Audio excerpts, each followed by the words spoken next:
Welcome to the Real News Network. I'm Kim Brown in Baltimore.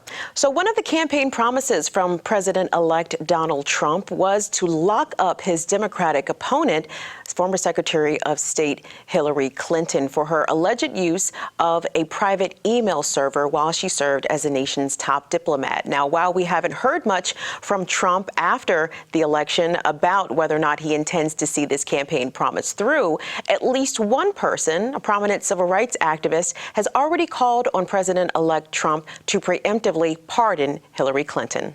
Those in their anger and spirit of retribution want to use Hillary Clinton as a trophy in the name of false justice. It would be wise in the name of justice and the lineage of Lincoln and Ford for President Obama to do the same and to pardon Hillary Clinton.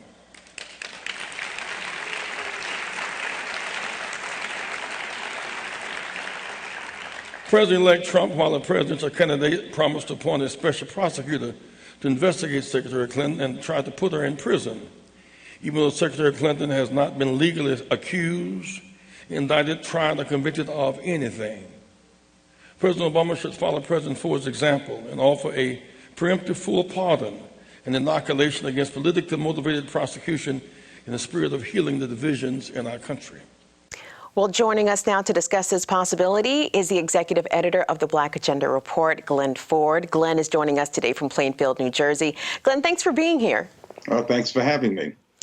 Glen, Reverend Jackson made those comments addressing an audience at the University of Michigan, which happens to be the alma mater of former President Gerald Ford. Now, as we all know, Gerald Ford pardoned Richard Nixon back in 1974, gave him a full pardon, actually, in an attempt to bring the country together, as former President Ford said, given the reason that he issued that pardon to Richard Nixon. So, in your opinion, does Hillary Clinton deserve a preemptive pardon from Donald Trump?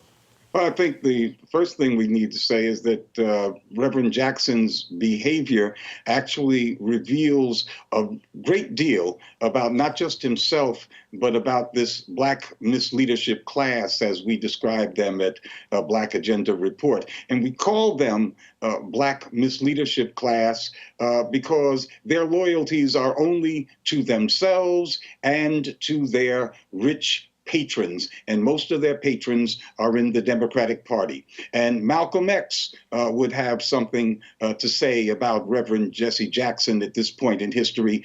He would say that Reverend Jackson is a typical house Negro whose first thoughts upon seeing that Donald Trump is coming into power were for his master.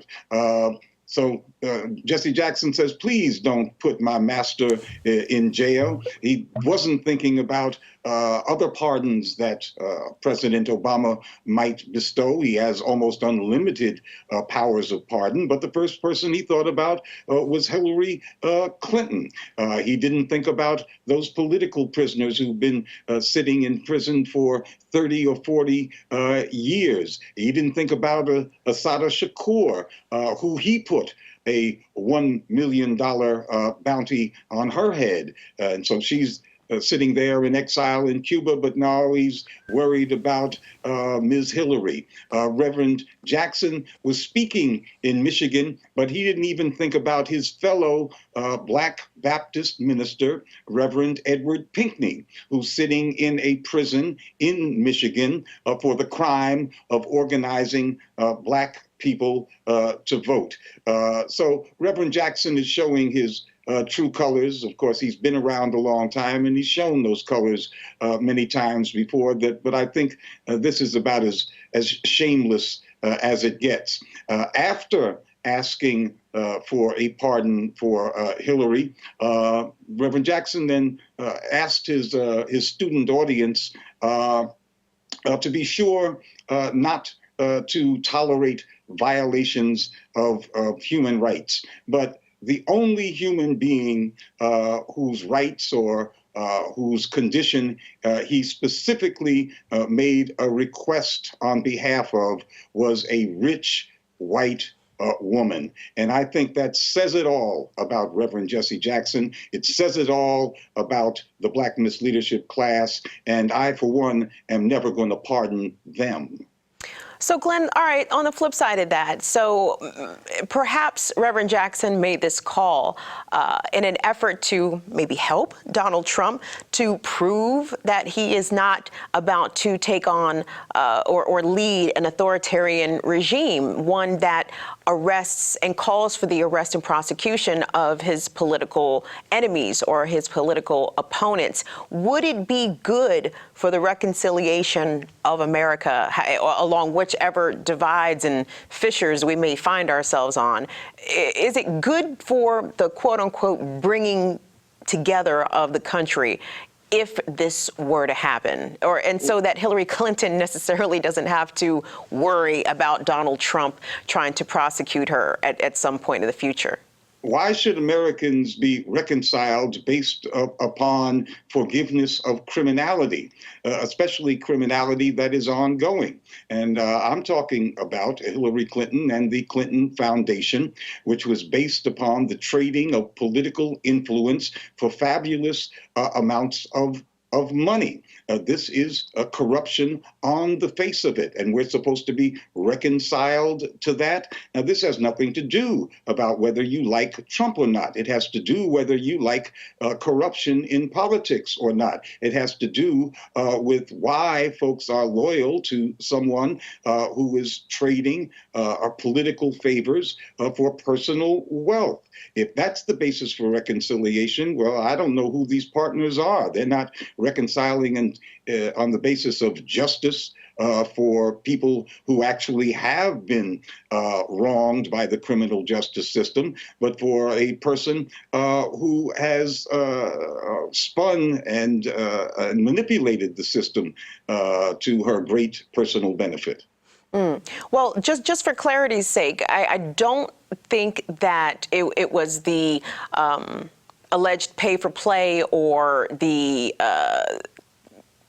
dubious nature of some donors to the Clinton Foundation that is in question, at least not for criminal activity. I think the criminal acts that at least I believe President-elect Trump was referring to on the campaign trail was her use of her private email server while she was Secretary of State, and the deletion of tens of thousands of emails, some of which were classified. And I believe at the time FBI Director James Comey said that he didn't believe that Mrs. Clinton's conduct raised to the level of criminality. However, he did say that she was, quote, extremely careless with her use of this email server and the classified information, so that another comparable government worker who had a security clearance, if they did something similar to what Hillary Clinton did, then they could face prosecution or be charged criminally. So I just want to make those distinctions, but I don't disagree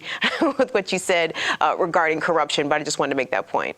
No, in fact, she chose to use the private email channel because she didn't want her business dealings coming under the scrutiny that the Freedom of Information Act would require of government channels, that is, of the State Department's server. Her intention was to circumvent public scrutiny of her business dealings, and that is the real crime. Now, just because the FBI director wasn't focusing on that, and who can speculate about what a Trump special prosecutor would focus on, the real crime here is the intent to hide these pay-for-play transactions.